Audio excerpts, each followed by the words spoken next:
It's Saturday, the 1st of July. Yes, Saturday. And this is, my name is Ben Reeve. This is The Hoop Show. And I am joined by the man, the myth, the legend, and Taylor Swift mega fan, Paul James. How you going, Paul? Did you get Glad that I tickets? haven't had to worry about buying Taylor Swift tickets all week. It's been great. I could not care any less. Though I guess it's been like a really curious scenario watching the country kind of lose its mind over this whole thing, and then being able to sit back and go, look, I can appreciate she's a great artist and she certainly would put on a great show, but I'm not going to it. Well, I think you've got a daughter, haven't you? I think. Yeah, but she's two. She's not. She's two. She's way too young. I've got a teenager and a teenager. Mine are 4 and 2, so I've got plenty of time before we have to worry about gigs. My 11-year-old woke me up. Well, I was in bed and came in tears. Said she's really sad that she's missed out on Taylor Swift tickets.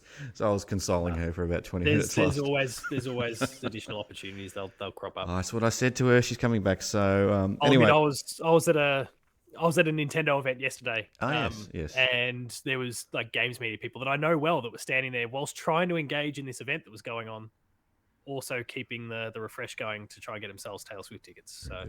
So this isn't a Taylor Swift review show. Fancast. This isn't a Taylor Swift fancast. If you're a Taylor Swift fan, I'm sure you're still with us. If you're a Geelong fan, we may have lost half of you already. But no, this is a very one-eyed, biased Geelong YouTube review show. And we are here to talk about the Cats versus the Sydney Swans and the draw. The game last night was interesting. Paul, what's your quick take on last night's game? We stunk it up. Mm-hmm. It was a pretty poor. It's one of those crazy contrasts where last week we beat one of the fancies for the premiership because it was a real team effort, and then this week it just seems like half a dozen showed up ready to play, and the rest were being dragged along. Exactly. And the word until the second half, like I would argue, it was very much the game of two halves. Sydney were absolutely the best team in the first half. We just hit the scoreboard accurately in the first quarter, and so we had a lead. But otherwise, Sydney was still the better team even in the first quarter. The second half, we were the commanding team, but not to the same level of dominance. Like it's certainly the pendulum shifted to our side, but not as in extreme a way. And as a result, we couldn't. Well, we got the lead, and we were holding on to it pretty well, but we just couldn't finish the job. It did feel like we were playing fantastic in the first 20 minutes of that last quarter, and then, as teams often do, and we're not immune to it either, we just try and protect that lead in the last fean minutes. And I thought it was a little bit of the old Geelong in a way. Now, thankfully, it didn't result in a loss or anything like that, but it was the old Geelong in a way where they've got themselves into a sticky situation. They fight and fight and fight to get themselves back to. Now, thankfully, because Sydney was kicking so badly, they didn't have to kick a bag to get themselves back into the game. Unlike, I don't know, like a 2016 or 17 final we had to play against Sydney where we got blown away in the first quarter. Yeah. But they kind of had to put in that really dogged, manful effort to get themselves back into the game, and then ran out of steam as a result. And so they got the lead in this case, but then couldn't hold it because the wheels had started to fall off. They were tanked. Oh, and it could have very easily been a different result last night. I think the word that's been thrown around on Twitter a lot is extremely lucky. I think everyone, all the Swans players would be saying incredibly unlucky. But as they say, we're lucky to have the draw. Bad kicking's bad football. And even us in the last quarter, we were kicking them out in the fall, and I think we had 4 behinds in a row at one stage. And Ollie Henry, I don't want to pot anyone, but he's normally pretty clutch in the fourth quarter, and he just hits the behind post on the full. It's like, oh my God, we just cannot. And we're dropping chest marks in 30 metres out in front of goal. I'm like, oh my God. The conditions seemed okay on TV, but the way both teams handled it, I'm not just talking about the kicking, but just like the way people moved across the field, everyone looked sluggish. I'm wondering if like the conditions of the ground weren't too great either, like worse than it appeared on the TV. I heard it was a little bit blustery, so hard to. Maybe that wasn't being picked up on TV too much, but that was swirly and hard to sort of read the flight of the ball a little bit. There were a couple of times I noticed that players just really misread the ball. They sort of jumped at it and went well under it, or didn't read it at all. And it was just an interesting sort of. It's just really puzzling how some of the players went. There was a couple of standout players, and we'll get to them eventually. There's some absolute horrible moments, mostly from the Swans. I just couldn't believe how many shots on goal the Swans were missing. It was deplorable kicking. Lots of shots from 10 metres out that missed by metres. And Isaac Heaney. including one to win the game that like running into goal. Oh, and Robbie Fox, wasn't 99 it? times out of 100 and smacked it into the woodwork. Oh, Robbie Fox, what are you doing, mate? Top of the goal square, slight angle, but still, got to kick those ones, mate. But Isaac Heaney, have you ever? What odds would you get for Isaac Heaney hitting the behind post in consecutive shots a goal on different behind posts, and then to win the game or at least put them in front? Misses everything. It was I think such a bad kicking day from both teams. I mean, we kicked 7-12 to 6-18, so both teams kicked for goal poorly. But it was such a and Sydney in particular was just horrific from them, and it cost them the game because they were obviously the better team. Yeah, look, we had a couple of our dead-eye dicks missing really crucial moments. Like even Hawkins missed a shot that he probably would have normally got. I think Gary Rowan, slight angle for Gary Rowan. They're not as easy, those ones. He's normally pretty good straight on from 50, but this was probably more of a 45-degreer, and he missed that. And I spoke about Ollie Henry missing that one as well, which running into goal, you'd think he'd kick that, but yeah, I won't pot him too much because he had a pretty good game. Yeah, it's more that across the board, like he kind of consistently in the contest, kicked a few goals. Like he was doing a lot of the right things. I was pretty happy with Ollie's performance, even though, when it came clutch time, which is something he's been so good at, he didn't quite deliver this time. No, and I think there's multiple ways to look at the game. I think if you look at it from a scoring point of view, Geelong won 3 of the 4 quarters, believe it or not.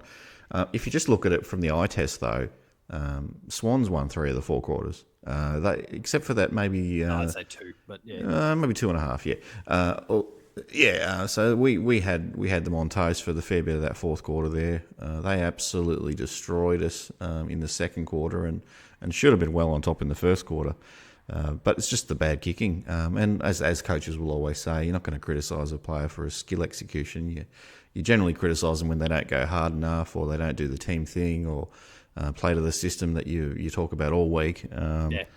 And there's a lot of people, again, I'll bring it back to Twitter, and we'll go through some of the tweets of the week shortly, but a lot of the comments on Twitter are around maybe a couple of instances where Mitch Duncan didn't go hard enough at some contests. It was frustrating me a little bit. Did you see that as well, or maybe did you see that a little differently? Or? No, I'd agree. And the commentators actually picked it up probably 1 or 2 occasions where I distinctly remember them saying, "Why didn't he go? He could have and should have gone." It was meet the ball. Come on, yep. Yeah. Not quite sure what was going on with him there. And look, we'll give him an off game because he's been such an amazing player for us. 2-time premiership player over a decade. Yeah, we cut him some slack. Absolutely has deserved Australian gigs over the journey. Had it not been for missing 3 or 4 weeks at different points of almost every season for injuries. So I'll give him a pass, especially since we didn't lose the game in the end. Yeah, which is exactly why I'm here. We've established this. I don't arrive on the show for a loss. I was going to say, draw. we only got you back on today because we didn't lose. So. Well, that's part of your contract, isn't it? I'm a flat track bully, yeah. Flat track downhill skier. Oh, mate. Look, yeah, it was a tough watch, that one. Probably not as tough a watch. If anyone does tune in to watch a bit of the VFL, I'm not sure if you had time, but I tried watching a bit of the VFL, and that was shot on someone's iPhone. Behind a couple of poles, absolutely terrible footage. But yeah, the AFL game, that was a hard one to watch. A lot of the neutral supporters. It was an ugly game. 54 points each. Horrible kicking for goal. Lots of turnovers. We absolutely got torn to shreds on the turnovers, and it just seemed to be. It wasn't that we turned it over heaps. I mean, not any more than normal. I don't think. Maybe the stats will prove me wrong on that, but it just felt like when we turned it over, our structures were just absolutely shit house. They just came back and, I don't know, was it 15, 16 marks inside 50 in that first half for the Swans? They were ripping us apart there. I mean, look, Scotty and the team, like there was a clear strategic flaw there, and Scotty and the team fixed it in the second half to their great credit, the way they kind of brought everyone close at play, a little bit more man-on-man, narrow the field quite a lot, and it worked. It absolutely worked. It's just that second quarter in particular, things got real ugly.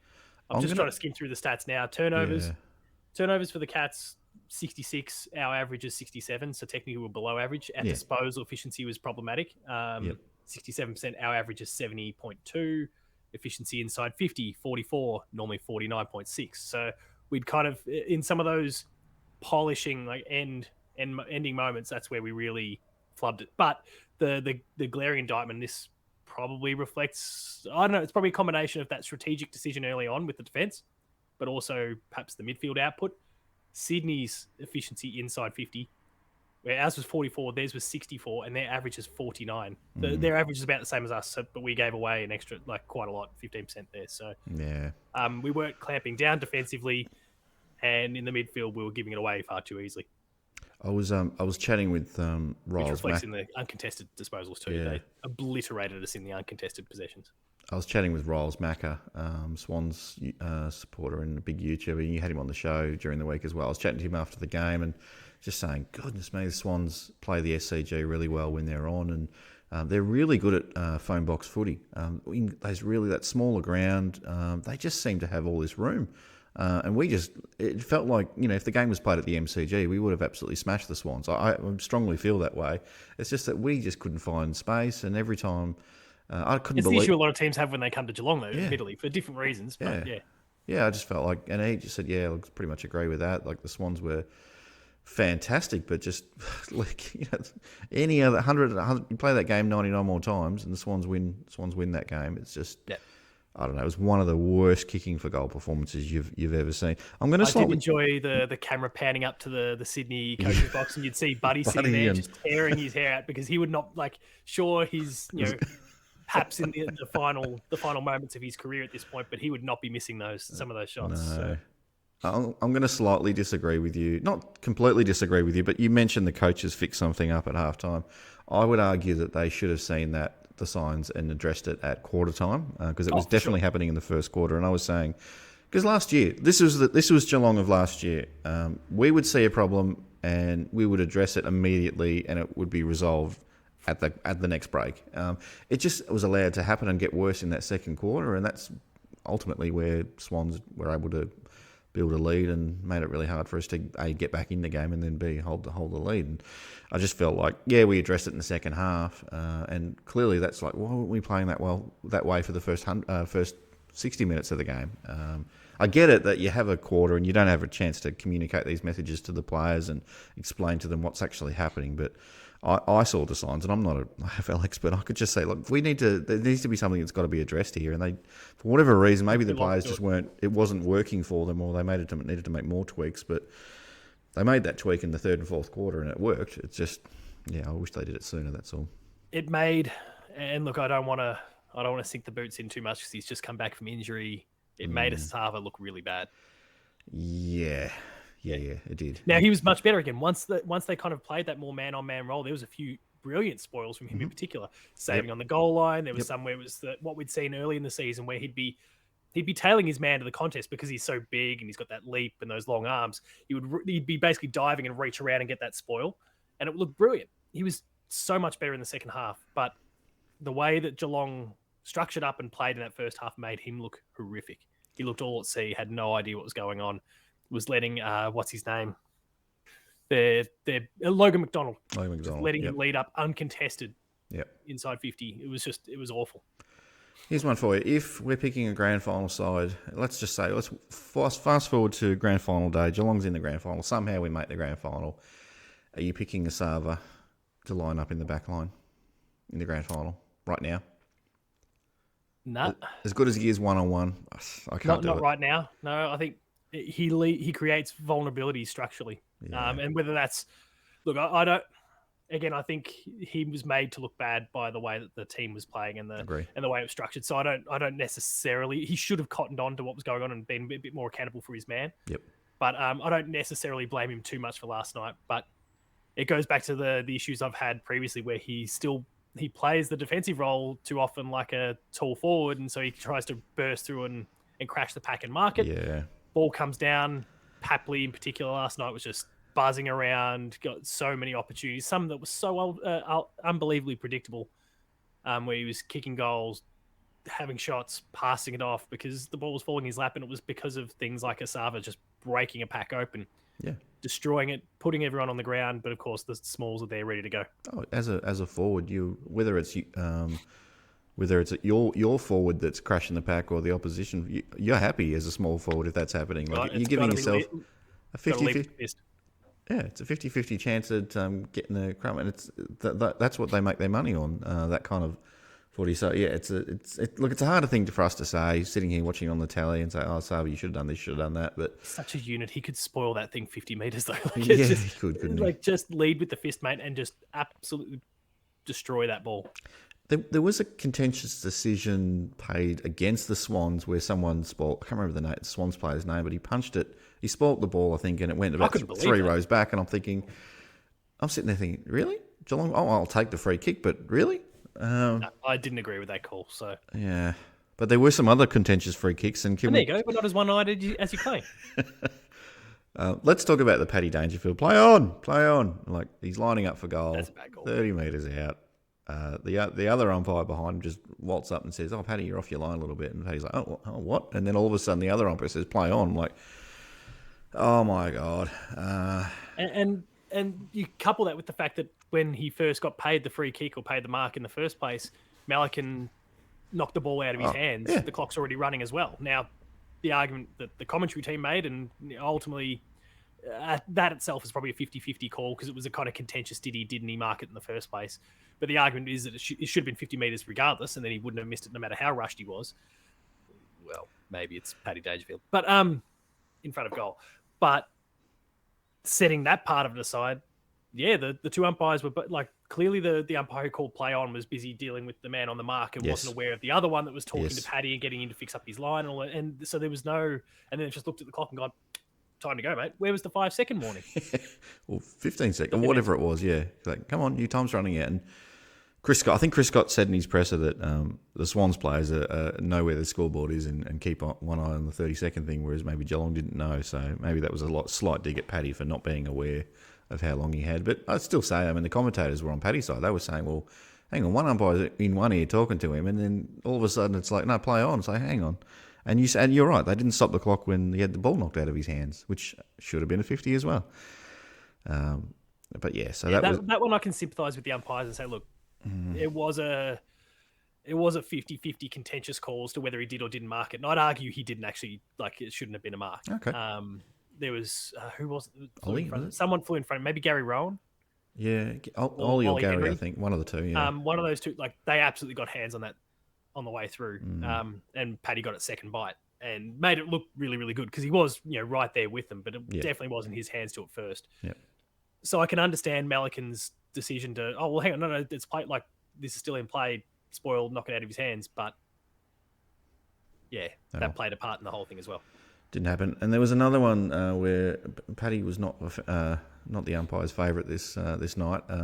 He was called top. He had a kick at the top of the goal square, top of the 50 metres, and looked to pass it. Looked with his eyes, maybe gestured slightly with his shoulders in a certain direction, and all of a sudden play on. And like, oh my god! Normally, the shoulder moved, but the feet didn't. Players have normally got to run off their line 2 or 3 metres before they get called play on. So the man on the mark's just sitting there, standing there helpless until the umpire says play on. It's like, he just. I don't think it was the. And I always get a bit worried when we go to Sydney and get some, because this feels like every time we go there, there's a controversial umpiring decision paid against us, and I'll never forget the Jeremy Cameron. Not 15 metres, not quite 35 metre pass there. Anyway. But yeah, we've got to be careful about what we say about umpires, don't we, Paul? Because we may have a special guest coming on behind the play, so we won't go too hard. Yeah, I won't say the name of that umpire, but we don't want to upset the umpiring fraternity. Yeah, we don't want to upset them too much, but we have to call it how it is as well. So there were some decisions, and we talked about the Swans one as well, so it's not completely biased. And we also said that Geelong probably shouldn't have won that game. So umpiring decisions, even with the Paddy, even if the Paddy one went our way, we had no right to win that game. Right. And we did also get nearly double the number of free kicks on the night. Well, there you go. Well, this is... Hang on, Paul. Hang on. This is a biased Geelong show. What are you talking about? 17-9. That doesn't mean that there was still not wrong calls. True. Oh, mate.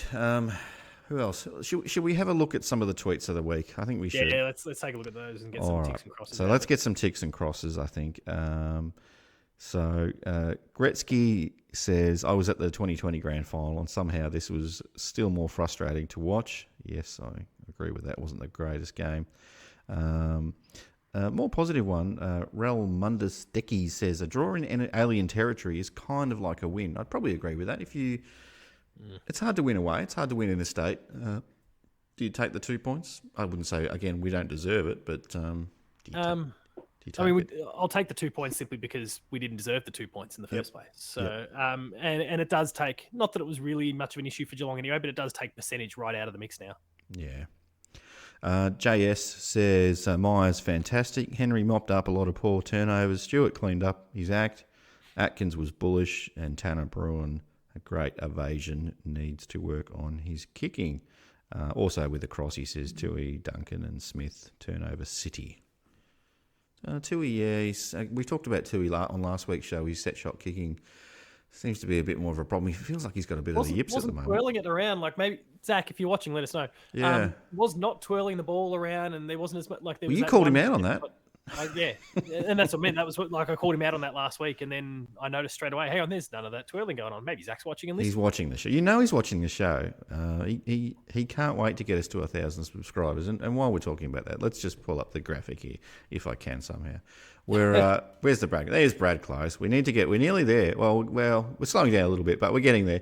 It's a bit of a dry patch. It's a dry patch, but if you haven't already signed up, please sign up. It's free. It doesn't cost you anything. So help us get to 1,000. But yeah, Tui, clearly listen to you, Paul, because you are the man, the myth, the legend, and you know your stuff. And Tui's just like, I better watch this show and see what Paul's got to say about it. So. But it didn't help. Have you got any more advice for him? He still missed it, but I was actually far more impressed with the approach to goal though, because it was steadier. Yes. It was more consistent. There wasn't. We love the Moroccan sunset, but there wasn't twirling the stash. There was like with the ball wasn't rolling around. He was steady, and he went in and had a shot at goal. And I don't want to be too traditionalist about it because obviously we've got someone like Graham Myers on the team who just makes magic with a very non-traditional approach. But there's something to be said when you're having a shot on goal for just being composed and steady. I think am I superstitious? Maybe I am. I don't like it when players start the game with short sleeves and then switch to the long sleeves. I was like, what's going on here? Did that happened last night? You did. Tui put the long sleeve on exactly at half time. I don't know what's going on there. Surely you're warm enough by now. Anyway. The things we just pull apart. This deep dive on this show, it's insane, isn't it? All right, Craig Willow says lack of composure when needed, especially from Danger and Smith. Blitz was the Cats' best. Blitz was? Yeah, well, I thought he was okay. I didn't think he was better players this time around. Yeah, we'll get to the vote soon on that one. Omar's not very happy here. He says the season is over, I'm afraid. I don't know if it's over yet, but it's hard. Yeah, I don't know. We're just going. I mean, it was certainly disappointing to not come away with the 4 points because that would have put. I mean, the round still has to play out, but that would have put us in 5th position. And Essendon, I would bet would lose to Port Adelaide, and we're recording this in the vacuum here. This is like the morning after. Yep. I'm backing Essendon to lose there, so there was 8th lockdown at the very least. Yeah. Yep. So we've missed an opportunity there to slide into the 8, which is frustrating. Yeah. But the 2 points might be really handy later on. Could be, yeah. And I don't think Richmond are going to be near it. So they're done. Put a fork in them. A couple of games we should win over the next fortnight. So, and now Nick's 9 says Holmes was poor, didn't have an impact, and we really missed Cameron. Holmes had 1 touch in the first half. Really, just could get into the game at all, which was a shame because I just felt like this year was going to be the year that he really took off. And he's had some fantastic games, but he's had some below par games too. So, but I think when the defense and the mids around him are firing and like structurally sound, that unlocks him because he's able to run past and get that. Like we'll absolutely try and capitalize on his speed, regardless whether he's playing on the wing through the center. Now, 1 possession in the first half is still not okay. The bloke plays in the midfield; he should be able to win a clearance or something like that. Somewhere along the way, be a link in a chain. So he was still disappointing in that respect, but also I think he was a victim of the way things were going around him as well. Yeah, look, it's still very early in his career, and he's only going to get better. So, but there's that too. I'm not going to be too hard on the bloke. A few more. Jamie A. Innes says Grind tick, Stewart tick again. Full Cross is a full quarter effort. No, we just couldn't seem to put 30 minutes together. Defensive structure, Cross. Ball kicking for goal, Cross. Buse, Cross. Awful most of the year. Maybe a bit harsh on Buse, but I quite like Buse. But I know a lot of people get frustrated by him sometimes. I Getting love Busey, but he didn't have his best night. No. Getting the 2 points after playing really terrible, Tick, and the two ins crosses both shouldn't have played. So I think that's talking about Dangerfield and Radagalier. I think Danger was okay. I gave Danger a pass. No, I'm fine with that. Like, disposal count wasn't as high as I would have liked. I would have loved to have seen his hands on the ball more, but he was doing what he does best. He was bashing his way through contests. There was a lot of times where Sydney was about to break away, and he did what we know Danger does, which is like he just launches himself, just dives across and just trapped the ball and locked it in. And I think had he not done that, the result would have been a lot uglier. Exactly. So I'm actually, it's something that you're not going to get a stat for. Exactly.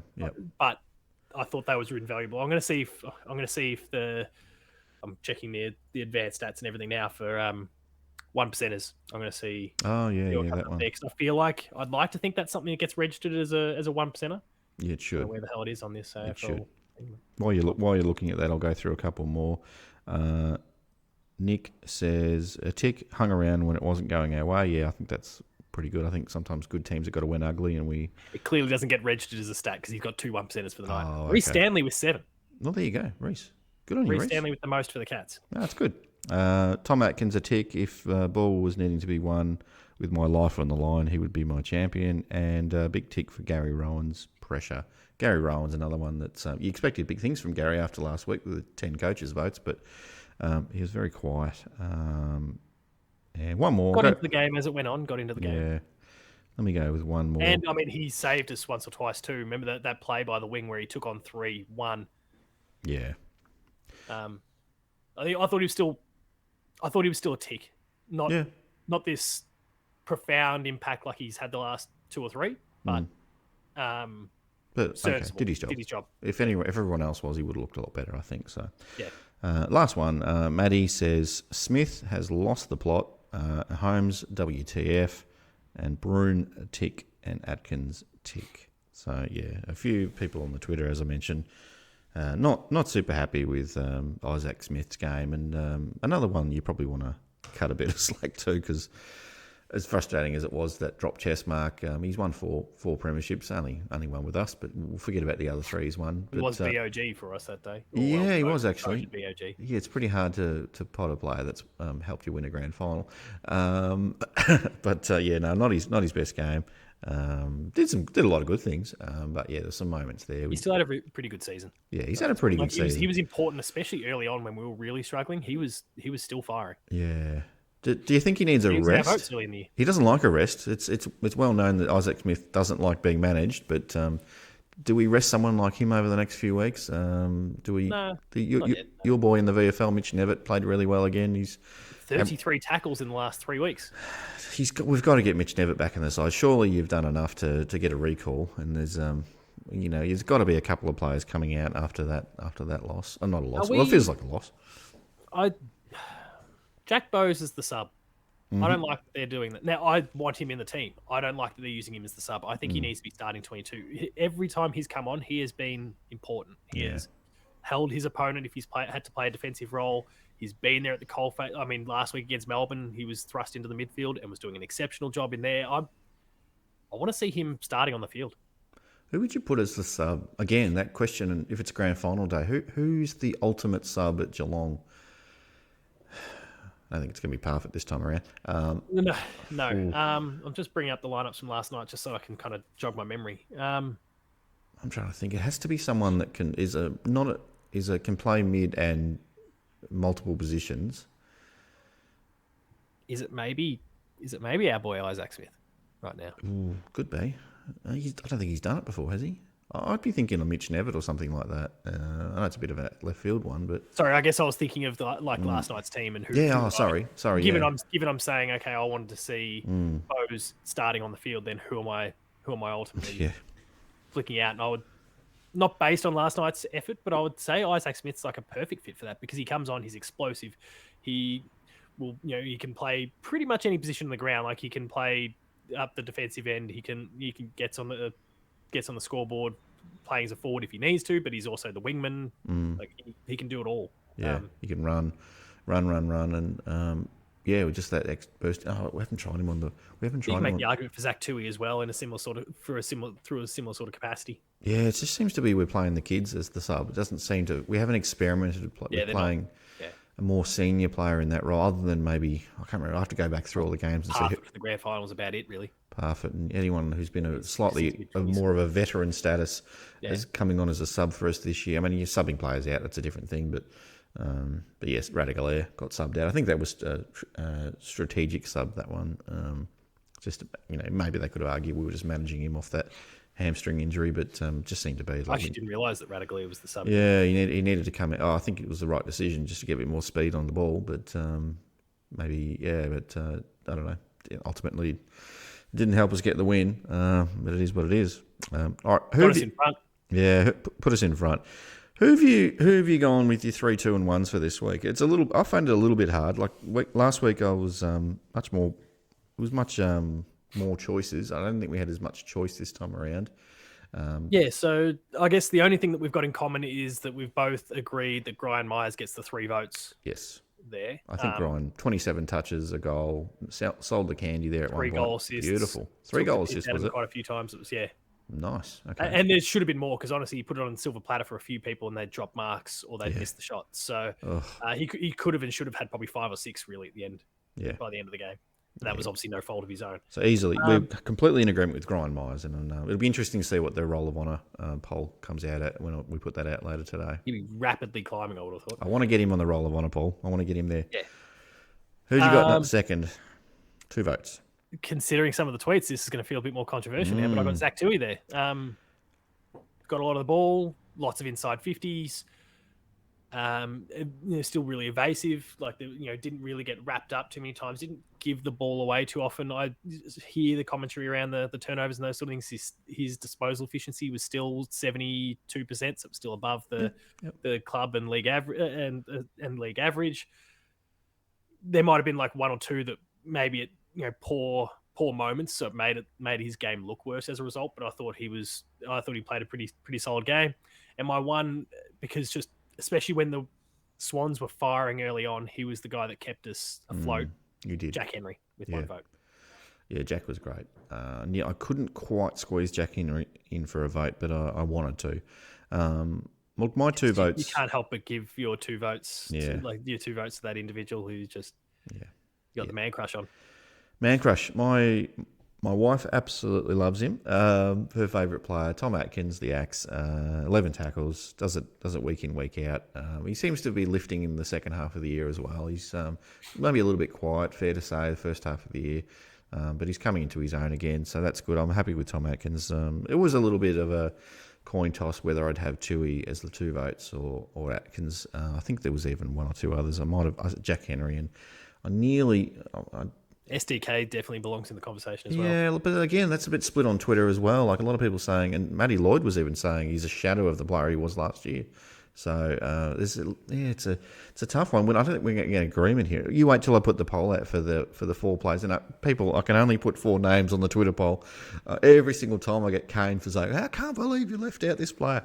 It is what it is. I try to get the general feel of who people are thinking. And then let them decide from the 4, yeah. Exactly. Sometimes there's a little bit my own bias comes into it, but no, I had Tom Atkins with the 2, and I had Zach Tui for the 1 vote. I think it was Zach Tui's just his metres gained. I think he was in nearly 730 or something like that metres gained, and 402. I thought I got the wrong one there. Who had the 700? I can't remember. No one. The most was Errol Goulden with 524. That's what you must be looking at a different stat than what I'm looking at. I'm sure it was. I'm sure it was Tui with 700. Anyway, we'll work that out in post. But yeah. So, hang on. Sorry. You're right. Bang. I had the averages up. Yeah, 737 for Zach Tui. Bang. There you go. Never wrong. Often wrong. But yeah, look, there's probably a couple others. Who else would have been unlucky? Tom Stewart. Stewart. Yeah, I just couldn't give it to a backman. Just the way we got torn apart. I have a thing about that. I can't give votes when the back line's getting destroyed. I think probably across all lines. I don't think we played well as a forward structure. Didn't kick the goals. Missed heaps. Midfielders got torn to shreds. Defenders just with gaping holes Well, everywhere. they were just under siege. I feel like the forward line actually was pretty serviceable. It's just that the delivery to them was poor, and that goes back to that disposal efficiency stat that I read out before. Like, sorry, the inside 50 efficiency. Yeah. It was being delivered poorly to them. I mean, I Yep. reckon if you took Ryan Myers out of that, then that 44% starts to drop significantly. Yep, I think so. All right. Well, before we wind it up, mate, let's have a quick look at next week's game. North Melbourne. We've got an 8-day break. It's back at Kidinia Park on a Saturday. I think 1:10 game. I think it's pretty hard to get a ticket. I think there's a couple of single seats still available. North Melbourne game selling out. We've got to get this stand up and going. It's getting ridiculous. Making it hard to watch games of footy at home. This is the perfect game for me to finally take my kids to a game in Geelong, and there's no way I'll be able to get them in. So. No. You pay $150 a head and go into the Pivotonians, or what is the other one? Oh, not the Pivotonians, the Peroni Lounge or whatever. It's crazy. Yeah. I think that's even sold out as well. It's just insane. Everyone's just desperate to get seats. It's insane. So look, I think it's obvious we're winning this game easily, at least by 40 points, maybe. Yeah, to be conservative, I think 40 points should win this game. Should take a bit of venom. I think. Yeah, I think so. I think so. I think there'll be a couple of players. And Cameron's back, or should be back. Should be back. Who knows? Based on that video the morning after with him at the bonfire, I'd like to think that he's tracking all right, and he certainly didn't appear to be suffering any effects through that. Now, obviously, you can present one way for a 30-second clip and be fine, but seemed to be travelling pretty well, and I'm sure the medicos will tick him off. Yeah. Oh, God, there's a couple of players in the VFL I'd like to see given a go as well. Clearly, we get Cameron back. Maybe, I don't know who makes way for Cameron. Probably, it's a tough call to drop Radigalia because that pretty much means you've signed his papers and he's off to Port Adelaide, really, if you're dropping him again. What are you talking about? Chris Scott said there's no way. What was his quote during the week? Yeah, sure. Okay. Chris Scott doesn't make the decisions, though. He just coaches who he's got. He's got some say in it, but ultimately it's not his call. I don't know. I think he's gone. I don't think. Who knows? But that's my read on it. I'd like to see Ollie Dempsey get another chance. I'd love to see Mitch Nevitt get another chance. And Sam Simpson, who was amazing when he came in, just missed out. And I think none of us really had him in our 22. But I kind of would like to see him get another chance. And Oisin Mullen, went out of the side, looked really good. But maybe that's all he's going to get this year. And Shannon Neal, I think, kicked about 3 goals. I don't know if Phoenix played during the week, but in the VFL, I can't remember. Phoenix Foster. Yeah, I'm not too sure either, to be honest. So there's a couple of good. I mean, we won the VFL, looked really good. There'll be a couple of players pushing for a spot. Maybe there's a couple of senior blokes due a rest. I think, a game like North Melbourne, you'd think you could probably have the luck, without being arrogant, you got the luxury of maybe resting 1 or 2 and still being quite comfortable of getting the job done. Anyone that you'd probably give a spell to or think about? Look, I hope they don't go down the path of resting people. I just feel like it's flirting with form at the moment. Our form isn't amazing. Yep. So I'd like to see them take this game incredibly seriously and throw the best team available at it. Mm-hmm. We're just not there as a club at the moment. We need to take the time to get everyone right. So are you saying just Cameron in and then one player out? Is that Cameron in. I think obviously I can't think. Is there anyone else that's? You could drop Bose. I mean, I know you want to give Bose some game time. I don't want to see that happen personally. But, I don't know. Duncan. I'm trying to think if there's anyone that's that close in their recovery coming back. Oh, sorry. In terms of the out, I don't know there yet. I guess. Does Ollie Henry get? He kicked 2 goals early, but I don't know. I'm tough. Buying what he's selling. But. Yeah, it's hard. It's hard to drop a few. Look, we normally finish the show going around the grounds, but we have recorded this one pretty early in the piece, and there was only one other game played, which is I'm not even going to bother talking about that one. The Brisbane and who did they play? The Tigers. Brisbane Tigers. That's not worth talking about that. Brisbane got the win. There you go. We've gone around the grounds, and the rest of the games are still to come. So we can sit back for the rest of the weekend and see how the rest of the games play out. Hopefully Geelong will still be in the 8 at the end of the round. It may depend on how Adelaide goes and Freo and so forth. I guess you're hoping that Gold Coast gets a win. Can't remember who Gold Coast are playing this, is it? The Gold Coast aren't they playing the Pies? I mean, yes, I'm hoping they are. It'd be nice. Tough one though. But Adelaide I should don't beat. see the Gold Coast winning that one. Adelaide It's should beat more North. Yeah. the Bombers are playing Port. Port should win that, so that instantly keeps us within 2 points of the Bombers. I think it's the Western Bulldogs Fremantle game at Marvel. That's the one. That's another one. That's the one that really counts of all the rest of the games for this round. Well, that's an interesting one because if the Dogs win, obviously they skip a little bit further ahead of us. Yep. But if Freo win, Freo leapfrog us. Yeah, I know. So I'll probably want the Dogs to win that one if we get really. At this stage, it's just about making the 8. Not even getting a home final at this point. It's just let's just make it. So try and scrap for 6th. Yep. Try. Yeah. More likely 7 or 8. I think they can because I'm genuinely concerned about St Kilda. I still don't believe in the Bombers, but they do have a softer run. Yep. The Dogs aren't flying. Adelaide can't win away from home for the most part, even though they put in obviously an amazing effort against the Pies last week. I don't see Tex Walker kicking 15 goals across 2 weeks. Much more. No. I think some structural change. Gold Coast will be close, but no cigar. Freo might get there based on home games, but they're not flying either. So, and the Swans, look, good on them for obviously doing what they did to us, and they are a game behind us, and that's it. But I don't see them they played a great game compared to everything else all season. They should have won because they just simply missed their shots on goal. But at the same time, we were a long way off what we should be doing, and we're talking about a team that's bottom half of the 8 for us. So. Yeah. I'm going to tip an upset in the remaining games, Paul, and I'm on a bit of a roll here because I did tip Geelong to draw with Sydney last night. I went on the Twitter and said Cats are going to draw against Sydney, so I'm going to predict this is a big upset for me. Essendon to get the job done by 10 points over Port later tonight. So yeah, right. We'll see how it goes. We'll see how we go on that one, but that should be the big upset of the round for me. I think Port's winning streak comes to an end, and the Bombers, all the chatter about the Bombers starts coming. So, and almost they're going to make it hard to lose. Clearly, we've got them in a couple of weeks, but anyway. Anything else, Paul, before we finish up the show?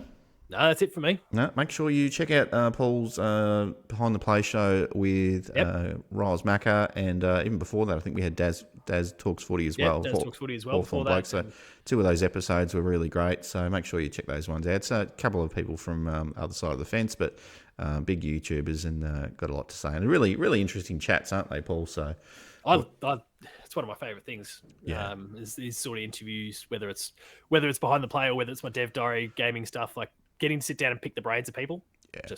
I get a lot of enjoyment out of it. Yeah, and I think we'll have a possibly an AFL umpire interview coming up very soon, and and some other AFL listed Cats players lined up as well if we can make that happen. So keep an eye on that one. Anyway, thanks for watching, everyone. That'll do for another episode of The Hoop Show. Thanks for watching as always. Don't forget to like, subscribe, comment below. Let us know what you thought about the game. Let us know what you think about the show. Got any ideas? Always keen to hear them, that kind of thing. And as always, stay Geelong strong and go Cats. See you on the next one, everyone.